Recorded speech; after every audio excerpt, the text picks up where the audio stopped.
அக்ஷயலட்சுமி அவர்கள். இவர் நிறைமாத கர்ப்பிணியாக இருக்கிறார். இவருக்கு இன்னும் 3 நாட்களில் பிரசவ தேதி அறிவிக்கப்பட்டிருக்கிறது. எல்லா வானிலை மாற்றங்களுக்கும் பெஸ்டா இருக்கும் இந்த ரூபிலெக்ஸ் பெயிண்ட்ஸ். வர்ணம் பூசுவதற்கு மட்டுமல்ல, உங்கள் வீட்டை பாதுகாக்கவும் ரூபிலெக்ஸ் பெயிண்ட்ஸ்.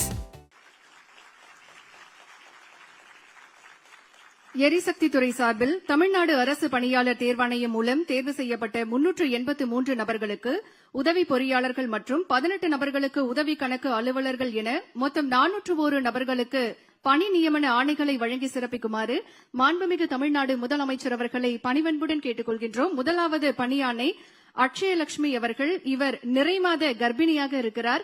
மாண்புமிகு தமிழ்நாடு முதலமைச்சர் அவர்கள் மேடையிலிருந்து கீழே இறங்கி சென்று அக்ஷயலட்சுமி அவர்கள் இருக்கக்கூடிய இடத்திற்கே பணி நியமன ஆணையை வழங்கி சிறப்பிக்க இருக்கின்றார்கள்.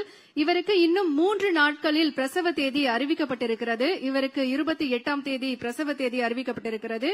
இன்றைக்கு நம்முடைய மாண்புமிகு தமிழ்நாடு முதலமைச்சர் அவர்களின் திருக்கரங்களால் பணி நியமன ஆணையை பெற வருகை தந்திருக்கிறார். நாளை இந்த உலகிற்கு வருகை தரும் புத்தம் புது உயிரின் பாதுகாப்பிற்கும் நம் தமிழ்நாடு அரசு துணை நிற்கும் என்பதற்கு எடுத்துக்காட்டாக நம் மாண்புமிகு தமிழ்நாடு முதலமைச்சர் அவர்கள் அக்ஷயலட்சுமி அவர்களின் கனவுகளை நனவாக்கும் விதமாக பணி நியமன ஆணையை வழங்கி சிறப்பிக்கிறார்கள்.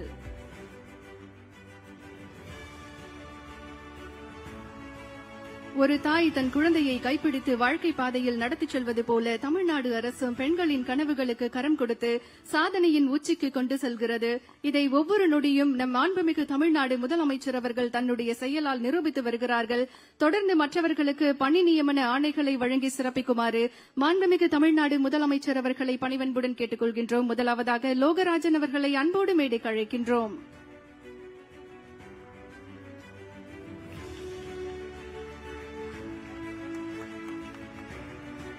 எல்லா வானிலை மாற்றங்களுக்கும் பெஸ்டா இருக்கும் இந்த ரூபிலெக்ஸ் பெயிண்ட்ஸ்.